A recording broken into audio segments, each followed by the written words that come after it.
quick, can you just tell us real quick what's happening out here? It looks like there's a pro-choice. So originally there was a anti-choice rally going on in the center, and that's what you see all in blue. And then we decided around 7:30 that we would start a walking circle around them singing. Since 7:30? So since 7:30, and the people that are now circling were not the original people. So people have just been filtering in, chanting, cheering. I haven't heard a word from the anti-choicers since they started. Wow. It's so loud and so much high energy. Awesome. Thank you so much. That many young girls will be in the same position. I think I have 30 seconds.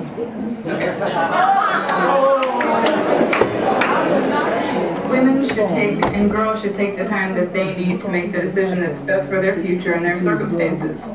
No one here in Orange is pro-abortion, but I am pro-woman and pro-choice, and I strongly oppose HB 2 and all related bills. Thank you.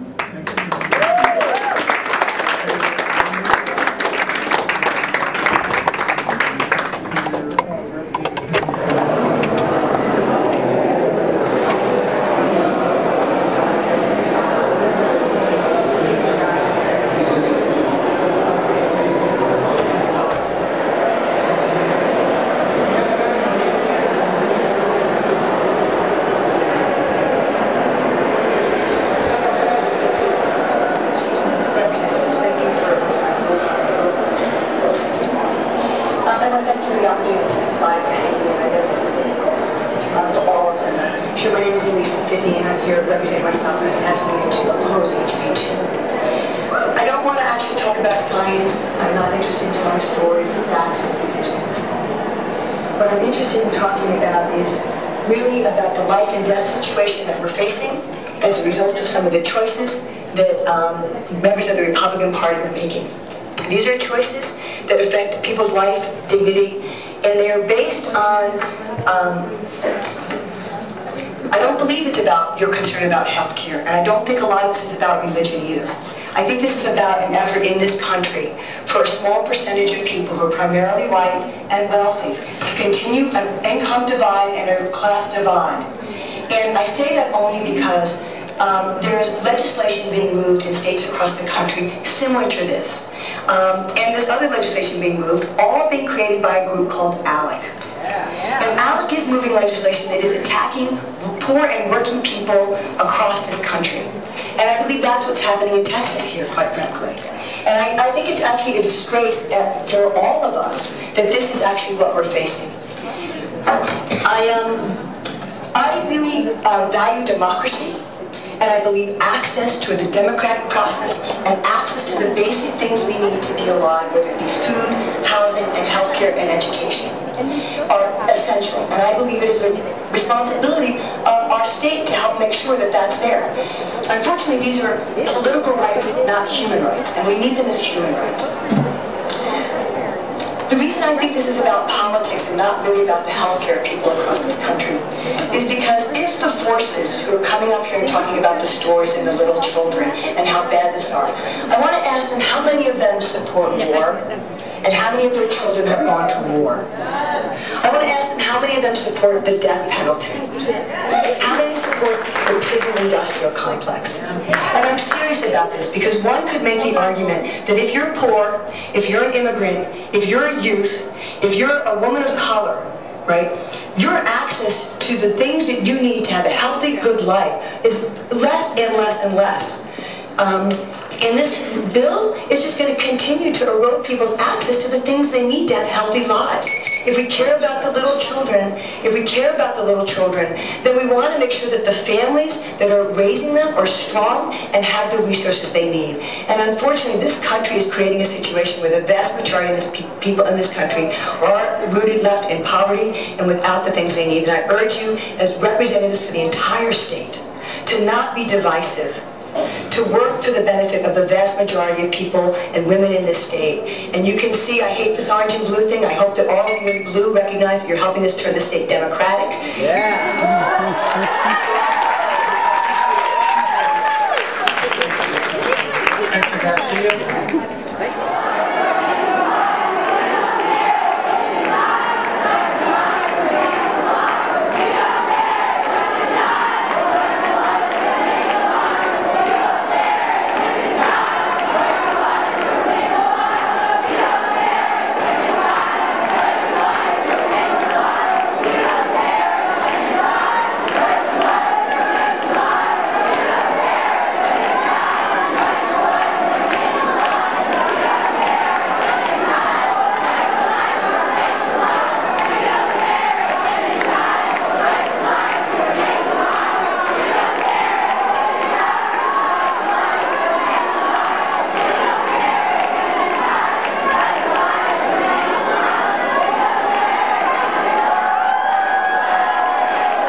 all these concentration camps, you are appalled at it.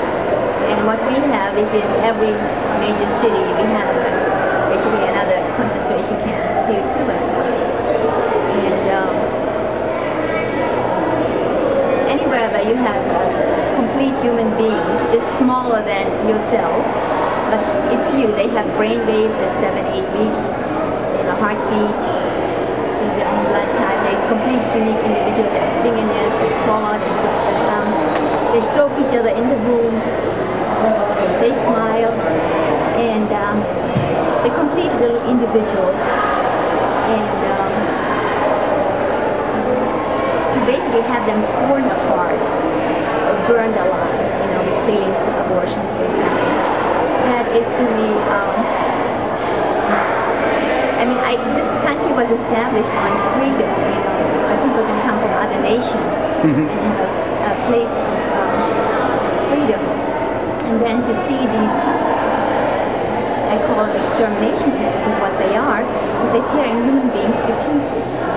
And they're just screaming in silence, and there's nobody who will stand up and take their side and protect them. And what people don't realize, if they will do that to a baby, and we are silent, then when we are old, maybe they will do the euthanasia on us. Would you say that you're doing this for religious reasons or for more like moral reasons? That this is like something. I'm doing this for moral reasons. Moral reasons. Moral reasons, and also reasons because I was affected by it. Right. It was a personal thing. My little brother was burned to death at 3 months, and then he was thrown in a garbage can. And I always wanted a brother, and I always knew I had a brother. And when I asked my parents, you know, do I have a brother? They said, no, you don't have a brother. You're the only child. Because my mother apparently had an abortion, and it was a boy. So I was correct, and he would be exactly 1 year younger than myself. Do you think that the majority of Texans want this or don't want this? Do you think that this is something that most people support? 2/3 of Texas wants it. 2/3 of the Texas population wants it. That's from the statistics I have heard. That's what I heard. And when I talk to people, those are the people I end up talking to. I don't know if it's random or, but 2/3 of the people I talk to in Texas seem to have wanted that also. Stanford. Okay. And so this will be the very last thing. Is there anything else that you want to say? Is there anything else that you want to say specifically? Yes, that life is beautiful, and once women see their children on ultrasound, for example, and their heart beating and the little fingers and they stuck in the thumb, they want to keep their baby. 90% want to keep their baby after they see their child on the ultrasound. The life is beautiful. Life is beautiful. Okay. If you're comfortable with it, you can tell us your name, but basically just sort of introduce yourself. Why are you here? What do you think about the bill and that sort of thing? My name is Carol Cardozo. I'm from Austin, and I'm against the bill for 2 reasons.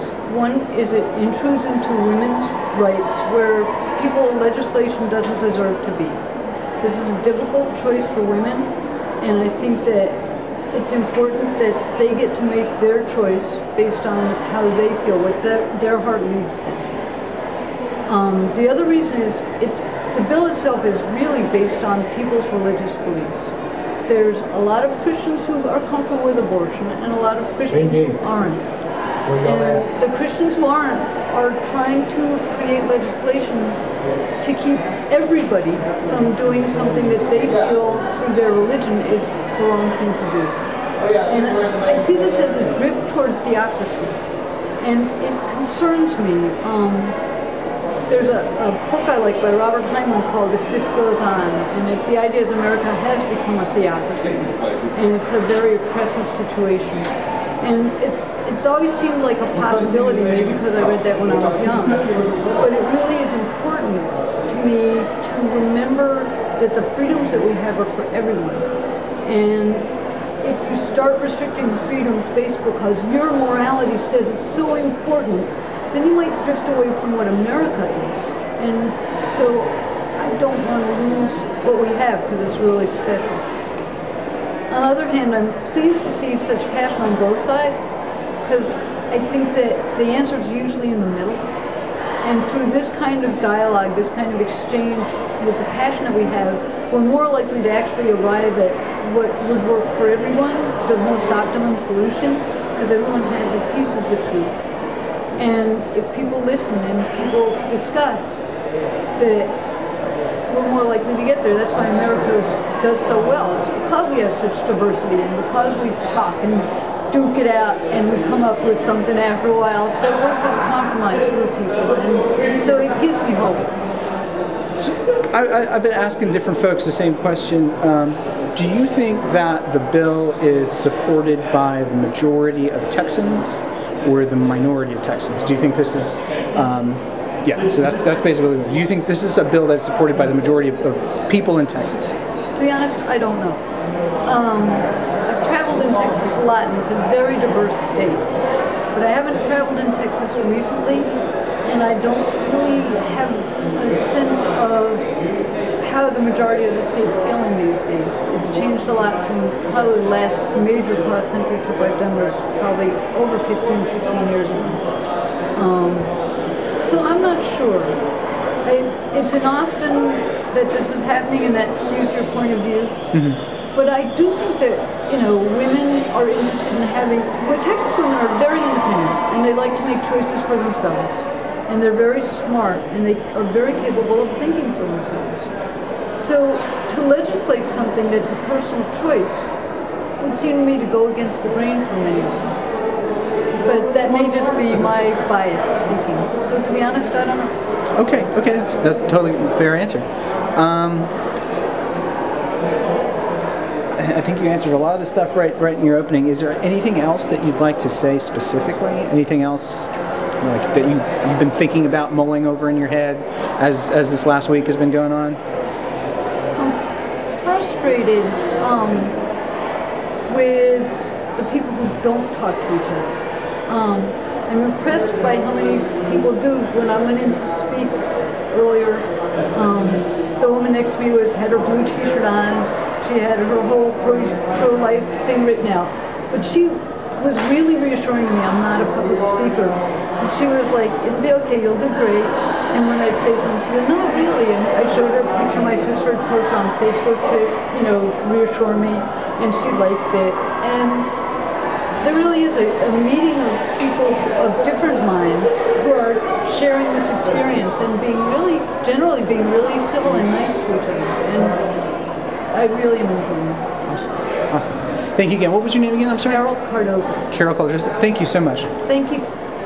So basically, just tell me who you are, why you're here, and just give me some opening ideas, what you're thinking about, what's been going on this last week or whatever. Okay. All right, I'm David Umstadt. I'm here to support HB2 because I believe that science supports the idea that life begins at conception, at least that we have life by 20 weeks, which is what this bill is supporting. And so what's been happening, we really want this bill to be able to pass so that fewer people can be killed through abortion, and so that we can take away the support from the abortion lobby through their attempts to turn the abortion industry into a money racket where we don't have to worry about safety. And we hope that this will at least raise the safety standards on women, so hopefully at least only one person will die being a child and not two people, like what we have with Gosnell going around doing these things. We have stuff like that happening in Houston now, and we want to be able to fight against that because we want to protect people both from born and the unborn. So you said that you think that it's scientifically proven that life begins at conception. Can you elaborate on that a little bit? Okay, so there's four main differences between an unborn and a born child. That's size, level of development, the environment that they're in, and dependency. And legally speaking, none of those individually is a justification for why you should change the rights on something. For instance, size, obviously how big you are doesn't change how much your rights are. Level of development, guys don't fully develop until they're 25, and many times we consider younger people as to be protected more, so in that sense there's almost an inverse idea in regards to development having a life. Environment, where you're physically located, has no impact on what your rights are, where you are, that doesn't matter. And then dependency, just because someone is dependent upon someone else doesn't necessarily mean that they aren't human or that they don't have rights. There's a lot of people who have diseases that makes them very dependent on people, but that doesn't take away their individual rights. And in the same way that a unborn child has a different size, a different level of development, and a different environment, or in a different environment, and they have a different dependency, that doesn't mean that they have different rights. Okay. Okay. So you're defining it based on these four sort of like categories. Okay. Okay. Some I've been asking. I've asked everyone. Do you believe that the majority of Texans support the bill or oppose the bill? Just like raw numbers. Yeah, I believe the majority support the bill. I mean, based on this is the most liberal county in Texas, and it's right now about 50-50 in regards to the split. And I've heard statistics saying that the majority support. So that seems to be what I think. Yeah. Okay. Okay. And last bit, is there anything that you want to say? Is there anything that you've been thinking about in this last week, mulling over in your head, that just particularly been sticking out to you when you've been thinking about this? This whole debate comes down to the definition of when life begins. It's not about women versus men or minorities or anything. It's all about when life begins. Because if we can agree that life begins at conception, then everyone should agree that we shouldn't kill it. And if we agree that it doesn't, then everyone should agree that it's okay. So really it comes down to that issue, and that's a question of science. It's not a religious issue, it's a science issue. The only religious part about it is that we believe religiously that murder is wrong. That's really as far as it goes in regards to religious things. The rest is just science that we know. Okay. All right. Great. Thank you so much. What was your name again? I'm David. David. Cool. All right. Thank you.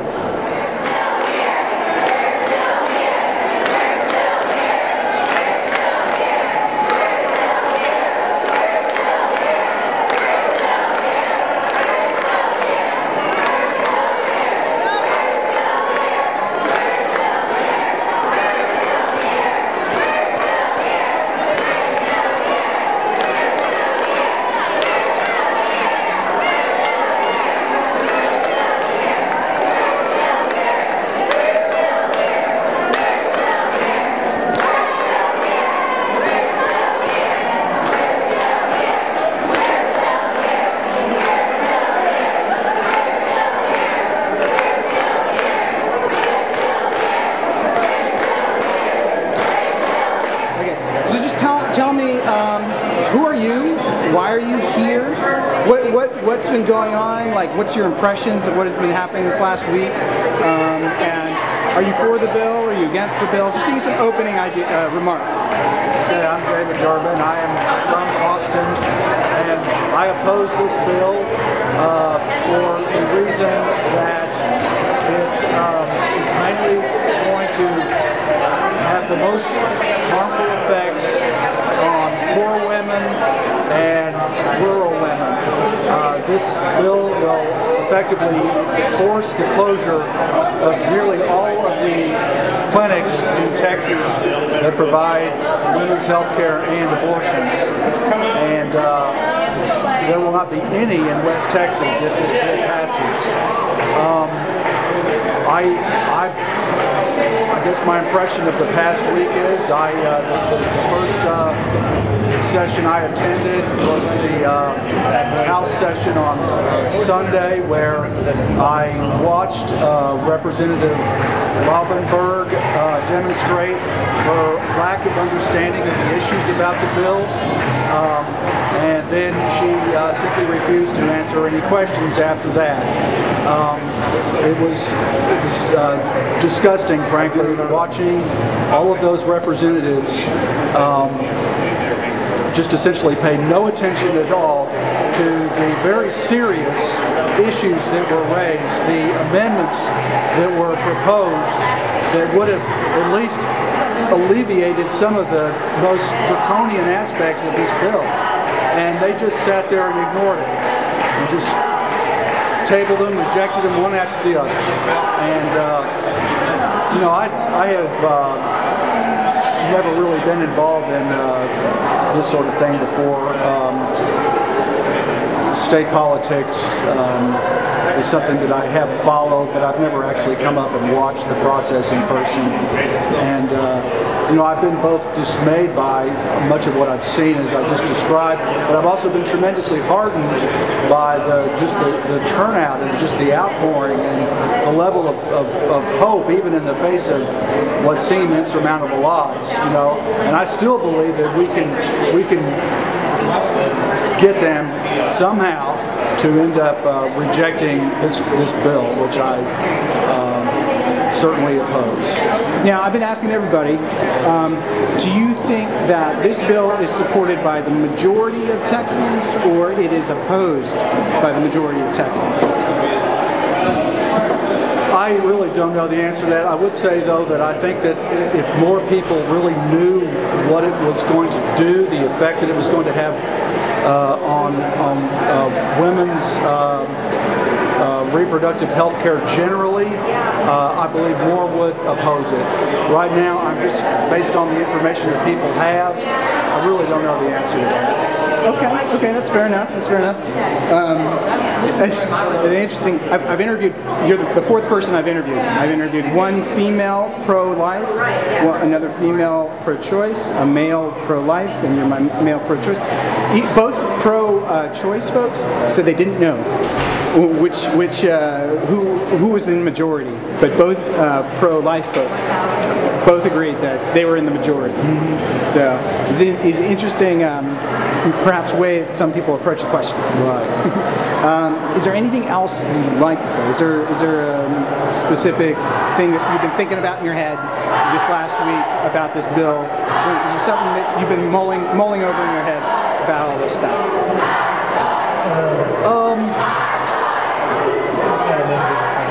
Well, just kind of the political motivation behind it.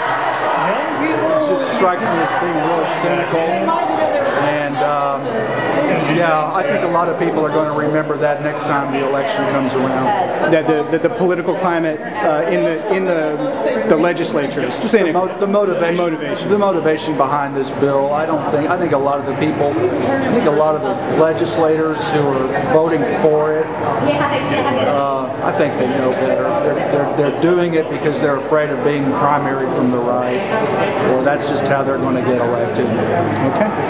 All right. Well, thank you, David. You're welcome.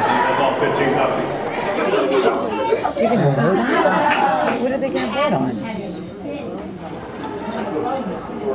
What about the testimony that you had at No. Static. Farrar. No. Furlow. Yes. Aaron. Yes. Carlos. Hildebrand. Aye. Liberty. Hernandez. Olivera. Smithy. Yes. Turner. No.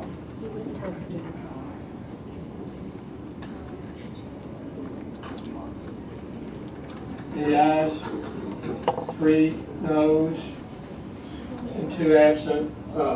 Motion prevails. Just so everybody knows, they've opened up some additional stairwell to make sure that people can get out of the building quickly and safely. Don't hesitate to ask DPS if you have any questions. They'll be glad to help. I appreciate everybody's heartfelt What happened? They voted to send it back to the House with a recommendation to pass. So they've just sent it back to the House. So actually, that's bad. Think about starting this march now. Let's go get this march started.